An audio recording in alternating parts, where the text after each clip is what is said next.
वर्तमान समय मेरी एज 75 प्लस हो गई है। 15 जुलाई सन 51 से 51 मेरी जन्मतिथि है, जिसके आधार पर मैं 75 का कंप्लीट हो चुका और 2-3 महीने और आगे हो गए एक्स्ट्रा। जब मैं इस क्लब में आया तो मेरे पास एनर्जी कम थी, थकान मालूम होने लगती थी। जब रेलवे स्टेशन में जाता था तो जब सीढ़ियाँ चढ़ता था प्लेटफार्म की तो सांस फूलने लगती थी, थकान महसूस होती थी। और ये सब होते हुए थे। इसके बाद फिर हमारे नी पेन शुरू हो गया। नी पेन करिए हमारे सन 2015 में हल्का हल्का शुरू हुआ। तो मैंने घरेलू इलाज किए, मेथी का पानी पिया, श्रृंगार का पानी पिया, लहसुन की कलियाँ खाई, डॉक्टरों से मिले। डॉक्टरों का अपनी एक ही धंधा, एक सप्ताह की दवा लेते, एक सप्ताह बाद आना। कई बार देखा और उससे जितने दिन दवा खाते थे ठीक रहे। जैसे दवा बंद कर देते थे तो फिर वही स्थिति क्या जाती थी। फिर हम बाबा रामदेव का योग चैनल खोले और योग करना शुरू किया। उसमें हमको राहत मिली, लेकिन हम कोई उनके हिसाब से खाना तो खाते रहे थे, केवल वही योग कर लेते थे, 20% कंप्लीट हो जाता था। तत्पश्चात ये सब चलता रहा। फिर हम एक वैद्य से मिले, उन्होंने कुछ जड़ी बूटियाँ दी। उस दवा ने हमको बहुत फायदा किया। मैं जो चल नहीं पाता था वो मैं 2 किलोमीटर चलने लगा। तो हम बड़े खुश हुए, ये तो बड़ी अच्छी बात है, जादू हो रहा है, मैं 2 किलोमीटर चल लेता हूँ और सारी एक्सरसाइज कर लेता हूँ। वह फिर क्या 3 महीने हमने उसको खाया। उन्होंने कहा था 6 महीने का कोर्स करना है। 3 महीने बाद जब मैंने डॉक्टर को चेक कराया तो उन्होंने कहा कि आपका ब्लड प्रेशर बढ़ रहा है। तो हमने कहा ये तो हमारे कभी खानदान में ब्लड प्रेशर किसी का नहीं बढ़ा, हमारा क्यों बढ़ रहा है। तो हमने किसी से पूछा नहीं, वो दवाई बंद कर दी, जड़ी बूटियाँ खाना बंद कर दिया और ब्लड प्रेशर हमारा कंट्रोल हो गया। मैं बड़ा खुश हुआ कि चलो अच्छा रहा। कुछ दिन जड़ी बूटियों का प्रभाव रहा, 7-8 महीने में ठीक रहा, लेकिन फिर वही स्थिति हो गई। इस बीच में एक दिन एक घटना घट गई कि रात में सो रहा था, शाम को सोया, सुबह बाथरूम गया तो वहीं पर मैं गिर पड़ा। तो गिर पड़ा तो थोड़ी देर बाद जब पत्नी को एहसास हुआ तब ये तो है नहीं, बेड इनका खाली पड़ा हुआ है, तो जा करके हमको वहाँ से उठा कर लाए और चारपाई पर लिटा दिया। हमने कहा सही दर्द हो रहा है, तो राजू सैनी के पास चली जाओ, उससे कुछ बताओ कि गुरु जी का ये हाल हो गया है। राजू सैनी ने तुरंत दरवाज़ा खोला, कहा मैडम ये एक हम टैबलेट दे रहे हैं, ये टैबलेट ले जाकर गुरु जी को अभी खिला दो और सुबह 11 बजे तक उनके दर्द नहीं होगा। इसके बाद वो अपने को चेक करा लें। वहाँ से आए तो हमारे छोटे भाई थोड़ी दूर पर रहते हैं, उनको फ़ोन किया कि सुबह आ जाना, सुबह डॉक्टर के यहाँ चलना। तो हमारे दोनों भाई सुबह आ गए और उनको डॉक्टर के पास, विवेक गुप्ता जी के पास ले गए। उन्होंने देखा, दवा दी, आराम हुआ। उसके बाद फिर गए उनके पास, फिर दवा दी, लेकिन हम उससे संतुष्ट नहीं हो पा रहे थे, क्योंकि दवा खा रहे थे ठीक हो जाते, दवा खाते थे ठीक हो जाते, दवा बंद कर देते थे बीमारी यथावत आ जाती। उसके बाद हमने कहा ये भी नहीं ठीक। तो दूसरे डॉक्टर से मिले, उसने अपना वही क्रिया की। तीसरे से मिले तो उसके डॉक्टर ने कहा कि पंडित जी ऐसा करो, तुम फिजियोथेरेपी कराओ। फिर फिजियोथेरेपी हमने कंटिन्यूअस 50 डेज कराई और हमको बहुत आराम मिला। उसने हमको रोका कि तुम पैदल न चला करो। हमने कहा ये तो नहीं हो सकता है, हमारे जीवन में रहा है तो थोड़ा बहुत चलेंगे जरूर। एक दिन उसके हम क्लिनिक पैदल पहुंच गए अपने घर से, निवास स्थान से। वो बड़ा आश्चर्य करने लगा, पंडित जी इतनी जल्दी कैसे आ गए। तो हमने कहा कि आपका फिजियोथेरेपी कार्य कर रहा है, पंडित जी में एनर्जी आ गई और अपनी एक्सरसाइज बराबर करते रहे, कितना भी दर्द हो, लेकिन एक्सरसाइज में कोई बंद नहीं। इसके बाद फिर हम कानपुर के बड़े डॉक्टर गोविंद त्रिवेदी जी से मिले, हड्डी विशेषज्ञ हैं। उन्होंने कहा कि आप घुटने अपने जो है बदलवा लीजिए और अभी आपकी उम्र 73 ईयर्स है, अगर अभी आप बदलवा लेंगे तो मैं बदल दूंगा, 2 साल बाद मैं नहीं बदलूंगा। अब इनका एक ही उपाय है और कोई उपाय नहीं है। मैं थोड़ा हताश हुआ और हताश होने के बाद मैंने सोचा चलो यार बदलवा ही लेते हैं, रुपया आता जाता है, इसकी कोई बात नहीं, और बदलवा लेते हैं। मार्च में डेट तय हो गई। अच्छा, वैसे चाहे पहले हो जाता, होली का पर्व था तो उसने स्वयं भी कहा और मैंने इसका, आपने कहा नहीं होली का पर्व कर ले, और यदि हम वो चेंज करा लेते तो 4 महीने हमारा परिवार कम से कम हमारी बीमारी से ग्रस्त हो जाता, कहीं उठाता, बाथरूम ले जाता, कहीं कई अन्य कामों के लिए भी उसको बड़ी परेशानी झेलना पड़ी। इसी बीच में डॉक्टर ब्रजेश त्रिपाठी जी, जो हमारे रिलेटिव में हमारे बच्चों के मामा हैं, उनसे उनकी बहन ने कहा कि पाणे जी कोई तकलीफ हो गई है, क्या होना चाहिए दादा। उन्होंने बताया कि ऐसा करो, तो हमारे क्लब में आ जाओ। और क्लब में तो हमने पूछा क्या करना पड़ेगा, उनका डांस करना पड़ेगा। तो हमने कहा डांस और फोन दो ही काम तुमने जितने दिन किए नहीं, हमें कुछ आता जाता ही नहीं, ना फोन चलाना जानता हो ना डांस करना आता है। वो कहे नहीं यार उसमें कुछ नहीं, हाथ धरे गाना, समझाया बुझाया, उसकी उनकी वार्ता बात। फिर हमने कहा यार ये हमारी कुछ समझ में नहीं आता, परिवार में सलाह की। तो उनकी बहन ने कहा नहीं दादा कह रहे हैं तुम करो, उसको करो।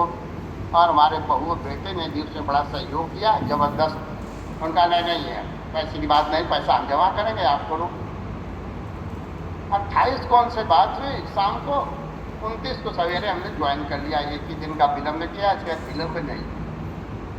तो 29 जनवरी सन 2024 से मैं इसमें जुड़ गया। और जो आया, जब यहाँ बताया गया तो सबसे पहले हमने अपना हाइड्रेशन ठीक किया। पानी मैं पहले भी पीता था, लेकिन पीने का तरीका गलत था। तरीका ये था कि जब खाना खाते थे उसी समय 1 लीटर करीब पी जाते थे, 1 लीटर 1.25 लीटर, और शाम तक इसका 2-2.5 लीटर पानी पीते थे। लेकिन यहाँ तो पता चला कि खाना खाने से 45 मिनट पूर्व और 45 मिनट आफ्टर, यानी बाद में आप पानी पिए, क्योंकि इससे जो आपकी जठराग्नि है वो मंद पड़ जाती है, तो आपका खाना पचता नहीं, सड़ जाता है, आपका डाइजेशन खराब हो जाएगा। तो वास्तव में कभी कभी देखते थे जब ऐसा कर रहे थे कि महीने 2 महीने में डाइजेशन 2-4 दिन के लिए खराब हो जाता था। ये तो इच्छुक की भूसी वगैरह, केला वगैरह खा लिया, ठीक हो गए, मस्त हो गए, कोई बात नहीं। तो हाइड्रेशन बढ़ाया। उसके बाद हमने न्यूट्रिशन लेना शुरू किया जो मिलता है, SMS का formula apply, shake make shake. पहले एफरेस लेते थे, एफरेस लेने के बाद व्यायाम किया, व्यायाम के बाद 9-10 बजे जो है 9-10 के बीच में हम अपना शेक ले। तत्पश्चात हमने 11 बजे अपना नाश्ता किया, जो पहले नहीं करते थे। यहीं पर आने पर सीखा कि नहीं नाश्ता ही जरूरी। 11 बजे अपना जो है नाश्ता कर लिया, और फिर 1 से 2 के बीच में अपना भोजन कर लिया, और इसके बाद फिर 45 मिनट बाद फिर ब्रेक ले लिया। और शाम को जो है मैं फिर 5 बजे के या 6 के बीच में अपना शेक ले लेता। और पानी की मात्रा मैंने बढ़ाई। जब मैं आया था तो मेरा वजन वहाँ पर 81.5 kg था। इसके आधार पर हमको बताया गया कि कम से कम 4 लीटर पीजिए। लेकिन जो सेशन एजुकेशन दी जाती है उसमें बताया गया कि जिनको वजन घटाना है वो 4 से ज़्यादा 1-1.5 लीटर पानी और पी सकते। तो मैंने इसका प्रारंभ 4 लीटर से किया, फिर 5 लीटर कर दिया, 5.5 किया, 6 लीटर कर दिया, और 6 लीटर तक पानी पीने लगा मैं। और इसके बाद एक और सुधार ये किया कि सूर्यास्त तक पानी पी लेता था, सूर्यास्त के बाद फिर पानी नहीं पीता था। ये एक हमारा बड़ा सुधार हुआ। तीसरी बात ये हुई कि हम जो कुछ हमारे निगेटिव फ्रेंड थे जो हमेशा नकारात्मक बात बताते थे, उनका साथ छोड़ दिया।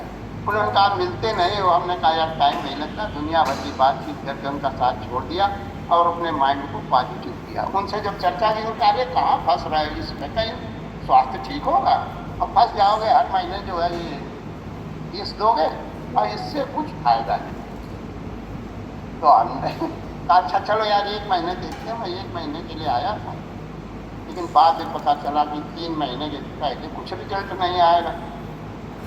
तो उसी 1 महीने में मैंने अपना 2 किलो वजन घटा दिया और करीब 2 इंच कमर से कम कर दिया। तो हमें विश्वास और बढ़ गया। फिर हमने दूसरे महीने कंटिन्यूस किया, फिर 2 महीने में हमने अपना 5 किलो वेट हेल्दी वेट घटा दिया। और हेल्दी वेट घटाने के बाद हमको गिफ्ट भी मिला और 100% अटेंडेंस का भी हमको गिफ्ट कई बार मिल चुका है। उसके बाद फिर हमारी कोच प्रियंका मैम ने कहा कि मैराथन में आ जाओ। तो हमने कहा मैराथन में भी नहीं आ पाएंगे क्योंकि उसमें वॉकिंग स्टेप 5000 चाहिए और 5000 स्टेप मैं भी चल नहीं पाता हूँ। जब मैं 10,000 चलने लगूंगा तब मैं आ जाऊँगा। तो मैं फिर अगली मैराथन में आ गया और उसके बाद हमने अपनी जो फोटो शेयर की उसमें जो है 12,000, 13,000, 13,000 इस तरह के स्टेप चलने लगा। तो मैं अपने को पूर्ण स्वस्थ महसूस करने लगा कि मैं पूर्ण स्वस्थ हूँ। उसके बाद फिर मैंने अपना वजन और घटाया।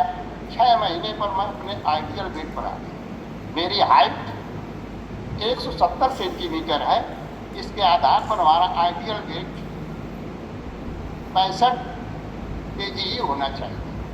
जो अभी रिपोर्ट आई है उसके आधार पर हाइट -105, तो 170 - 105 बराबर 65 kg वो हमारा आइडियल वेट चल रहा है और तब से हम बराबर मेंटेन किए थे। यहाँ आने से एक और ये फायदा हुआ कि अब चाय 2 बार पीते थे और हमने चाय पीना बंद कर दिया, लेकिन अभी संडे को एक बार जरूर पी लेते हैं। संडे को सब लोग साथ बैठते हैं तो चाय जरूर एक बार पीता हूँ, लेकिन उसके बजाय एफ्रेश और लेता हूँ दोबारा। और वॉकिंग स्टेप जो 10,000 चलता हूँ तो उस दिन 11,000 चल देता हूँ। कोई अगर निगेटिव एनर्जी गई हो तो रिलीज हो जाए। इसी तरह से एक दिन ब्रजेश जी बता रहे थे कि समोसे के लिए प्रियंका मैम जी ने रोका कि क्यों खा रहे हो, इसमें एलर्जी बहुत है। लेकिन मैं क्या करता हूँ, अगर मैं मार्केट चलाऊँ तो 7 प्राणी हमारे परिवार में, अगर 2-2 लाएँ तो 14 हुए, 14 दूनी 140 रुपये हो गए। तो मैं गणित का आदमी, हमने कहा ये नहीं ठीक है, घर में बनाओ। तो घर में बनते हैं, सब आदमी 2-2, 3-3 खा लिया। बस इसके बाद अब फिर उस दिन मैं वॉकिंग बढ़ा देता हूँ। तो हमारा जो बैंक डिपॉजिट जो है वो बराबर बैलेंस बना रहता है और मैं अपना बजट मेंटेन किए हूँ और हमें कोई दिक्कत नहीं हो रही। अब मैं आसानी से अपनी जीवन यात्रा पूरी कर रहा हूँ, चलता फिरता हूँ, मुस्कराता हूँ, हमको कोई दिक्कत अब नहीं होती है। तो ये सब हमारे कोचों का धन्यवाद है, ब्रजेश जी का और प्रियंका जी का, बेनी जी का, और जितने भी सीनियर कोचेज हैं उनका सबका जो है ये, उन सबको लिए मैं धन्यवाद आभार व्यक्त करता हूँ। अब इसके बाद हमारी फैमिली में बच्चे जो हैं वो भी डायनो शेक लेते हैं, पत्नी और बहू ये भी जो है शेक लेते हैं और हमारा पूरा परिवार हैप्पी हेल्दी होम है। किसी को किसी प्रकार की कोई दिक्कत नहीं है, डॉक्टर का विजिट कराना नहीं पड़ता है। किसी विशेष परिस्थिति में कभी कोई ज़रूरत पड़ जाए 4-6 महीने में तो डॉक्टर विजिट की ज़रूरत पड़ती है। तो बाकी इस तरह से हमारा पूरा परिवार जो है हैप्पी हेल्दी होम है। लेकिन इसमें एक बात है कि आपको धैर्य धरना पड़ेगा। अगर आप सोचें कि आज मैं क्लब में आया हूँ, कल ही हमारा रिजल्ट ठीक हो जाए, तो नहीं संभव। आप धैर्य धरें, कोच की बातों को माने, रोज अटेंडेंस में रहें और अपना कैमरा खोल कर बैठें, अपना रिजल्ट बताएं, दूसरे का सुने, उससे प्रेरणा लें। इससे आपका रिजल्ट दिन पर दिन बेहतर होता चला जाएगा। यद्यपि इस स्कीम में ये भी कि गोल्ड स्टैंडर्ड स्कीम है कि अगर आपको 1 महीने में फ़ायदा नहीं होता है तो आप अपना पैसा वापस ले सकते। लेकिन अभी तक जितने हमको 3 साल करीब हो रहे हैं, मैंने नहीं देखा कि किसी मेंबर ने अपना पैसा वापस लिया हो। और यहाँ आने से अब हमको न थकान रहती है, न आने से रहता है और न सांस फूलती है, हर प्रकार से भी। अभी मैं तीर्थ यात्रा महाराष्ट्र गया था तो त्र्यंबकेश्वर जी के मैं जब दर्शन करने गया तो वहाँ इतनी बड़ी लंबी लाइन लगी थी कि हमने सोचा हम तो दर्शन कर ही नहीं पाएंगे। लेकिन हमने बच्चों से कहा खड़े हो जाओ लाइन में, देर मत करो नहीं तो और लोग आते जाएंगे। तो 5 घंटे में खड़ा रहना पड़ा। 5 घंटे में बाबा विश्वनाथ के हमको दर्शन हुए और दर्शन करके मैं सफलतापूर्वक आया। उसके बाद फिर मैंने जो है अजंता रोला गुफाओं का भी निरीक्षण किया। वहाँ भी काफ़ी ऊंचाई थी, भगवान बुद्ध जैन और इनके सब पे चित्र थे, वो देखे सुने। उसके बाद फिर जो है मैं यात्रा पूरी करके आया। और तो हमें कोई अब आने जाने में किसी प्रकार की कोई दिक्कत नहीं। लेकिन मुख्य चीज़ यही है कि इसमें आप धैर्य रखें और जब तक आप जीवन है तब तक इस क्लब में बने रहें। इसको छोड़ने के विषय में न सोचें, क्योंकि अगर सोचेंगे तो आप डिसिप्लिन में नहीं। मैराथन क्या है? मैराथन हमको केवल एक डिसिप्लिन सिखाता है, हमारी आदत चेंज करता है। हम समय से सब काम करते हैं, समय से वेट भेजेंगे, समय से फ्रेश पिएंगे, समय से सेक लेंगे, समय से भोजन करेंगे, समय से टास्क करेंगे पूरा, और समय से वॉकिंग करेंगे और वॉकिंग करके अपने स्टेप देख देंगे।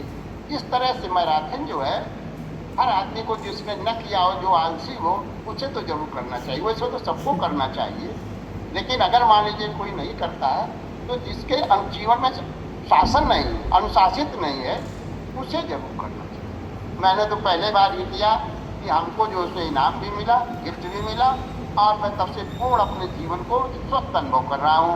हमें किसी प्रकार की कोई दिक्कत नहीं। यहाँ लोग आते हैं, छोड़ के चले जाते हैं, कहते हैं कुछ हो ही नहीं रहा।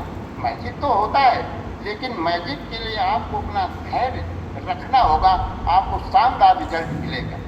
इसी के साथ हमारी एक छोटी सी प्रार्थना ये है कि कामयाब होने के लिए खुद पर अटूट विश्वास होना चाहिए। फल की चिंता मत किए, कार्य पर करते रहो, कार्य करते रहो, तुमको कामयाबी अवश्य मिलेगी। इन्हीं शब्दों के साथ मैं अपने कोचों को, सीनियर कोचों को, कमेटी फाउंडर्स को, सबका आभार व्यक्त करता हूँ, धन्यवाद देता हूँ कि सतत दीर्घायु हो, चिरंजीवी हो, जिन्होंने इस प्रकार की कल्पना अपने मन में की कि हम स्वस्थ हैं, दूसरे को भी स्वस्थ किया जाए। तो इसलिए मैं उनका बहुत बहुत आभारी हूँ कि उन्होंने इस संस्था को चलाकर कितनों को परेशानियों से दूर कर दिया।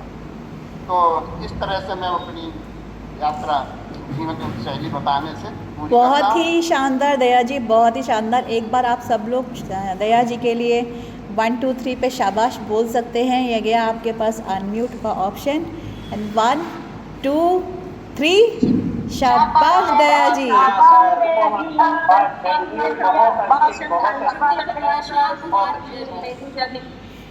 दया जी, आपने, आपकी स्टोरी जो भी थी बड़ी मतलब इमोशनली कनेक्ट कर रही थी, और आपने बड़े मतलब अच्छे से बताया कि कैसे कैसे लोग आपको भड़काए भी, आपने कितने डॉक्टर्स बदले, फिर आपके पास ब्रिजेश जी का कॉल गया और आपने एक स्टेप लिया जहाँ बिल्कुल चलने के लिए मतलब दवा के सहारे से थोड़ा बहुत चल लेते थे, फिर आज मैराथन में जब आप आए तो 10-10 12-12 हज़ार स्टेप्स आप कर पा रहे हैं। लेकिन आपने बताया कि नहीं कि डॉक्टर ने जो नी ट्रांसप्लांट के लिए जब आपको डॉक्टर ने रेफ़र किया था, तो जब दोबारा आपकी सारी जब समस्याएं हल हुई तो आप डॉक्टर के पास दोबारा कंसल्ट करने गए? नहीं गए। आवश्यकता नहीं समझी, क्योंकि वहाँ पर कोई दिक्कत नहीं थी। अच्छा, जाता तो आदमी जब समस्या पैदा होती, जब समस्या नहीं तो डॉक्टर ने आपको नी ट्रांसप्लांट के लिए किस दिन मतलब कौन से साल में आपको रिकमेंड किया था? उसी सन 24 के मार्च में तय हो गया था। गए तो थाने जनवरी-फरवरी में थे, लेकिन तो हमने कहा कि नहीं भी होली का पर्व है, अगर हम इसमें पड़ जाएंगे ट्रांसप्लांट कराने में तो परिवार हमारा सब्जेक्ट हो जाएगा और दिक्कत बढ़ जाएगी, इसलिए डॉक्टर साहब क्षमा कीजिए। तो उन्होंने कहा कि बात उम्र से व्यक्ति हो गई, अगर आपको नहीं कराना 2 साल बाद हम नहीं करेंगे, अभी आप कराएं तो करा लें। हमने कहा डॉक्टर साहब फिर ईश्वर की इच्छा है, हम होली के पहले नहीं करा पाए। तो सन 24 में आपको डॉक्टर ने रिकमेंड किया था और अभी समय 26 चल रहा है, ऑलमोस्ट 2 साल क्रॉस हो चुके हैं। इस क्लब में आने के पास इतना मैजिक तो हुआ ही कि आपका नी ट्रांसप्लांट रुक गया। और आपका अभी मैं बिफोर आफ्टर देख रही थी, आप स्क्रीन पे खुद भी हैं। बिफोर में आपके स्क्रीन मतलब आपकी जो स्किन है उसमें रौनक नहीं थी, बट आपकी आफ्टर में अभी आप स्क्रीन पे हैं तो आपके स्किन पे एक ज़बरदस्त ग्लो है। तो आपका स्किन का रिज़ल्ट भी बहुत अच्छा है। ओवरऑल आपकी फैमिली ट्रांसफॉर्म